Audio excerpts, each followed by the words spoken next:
தேவனுடைய பிள்ளைகள். தேவன் நமக்கு கொடுக்கக்கூடிய ஆசீர்வாதத்துல நம்ம நன்றாக வாழ வேண்டும். அவரை மகிமைப்படுத்தி அவரை கனப்படுத்தி வாழ வேண்டும். மார்க்கு சுவிசேஷம் 10வது அதிகாரம். இங்கே ஒரு சம்பவம் சொல்லப்பட்டிருக்கிறது.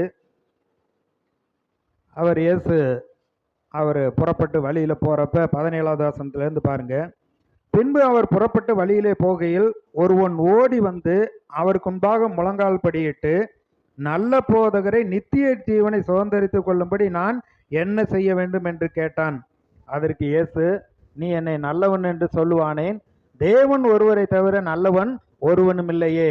விபச்சாரம் செய்யாதிருப்பாயாக, கொலை செய்யாதிருப்பாயாக, களவு செய்யாதிருப்பாயாக, பொய்ச்சாட்சி சொல்லாதிருப்பாயாக, வஞ்சனை செய்யாதிருப்பாயாக, உன் தகப்பனையும் உன் தாயையும் கனம் பண்ணுவாயாக என்கிற கற்பனைகளை அறிந்திருக்கிறாயே என்றார். அதற்கு அவன், போதகரே, இவையெல்லாம் என் சிறு வயது முதல் கை கொண்டிருக்கிறேன் என்றான். இயேசு அவனை பார்த்து அவனிடத்தில் அன்பு கூர்ந்து, உன்னிடத்தில் ஒரு குறை உண்டு. நீ போய் உனக்கு உண்டானவையெல்லாம் விற்று தரித்திரருக்கு கொடு, அப்பொழுது பரலோகத்திலே உனக்கு பொக்கிஷம் உண்டாயிருக்கும். பின்பு சிலுவையை எடுத்துக்கொண்டு என்னை பின்பற்றி வா என்றார். அவன் மிகுந்த ஆஸ்தி உள்ளவனாய் இருந்தபடியால் இந்த வார்த்தையை கேட்டு மனம் அடிந்து துக்கத்தோடு போய்விட்டான்.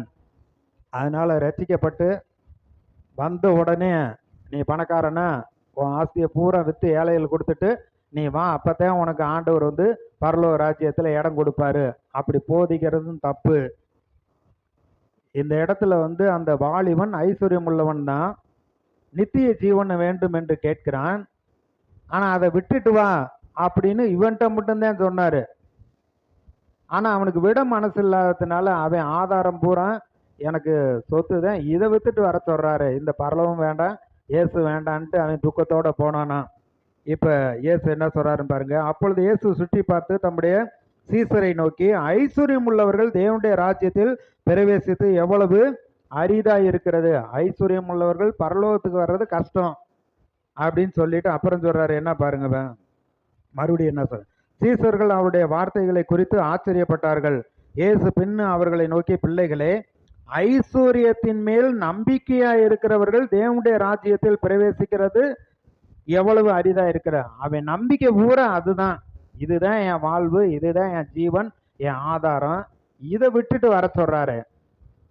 அதனால முடியாது அப்படின்னு போயிட்டான். அதான்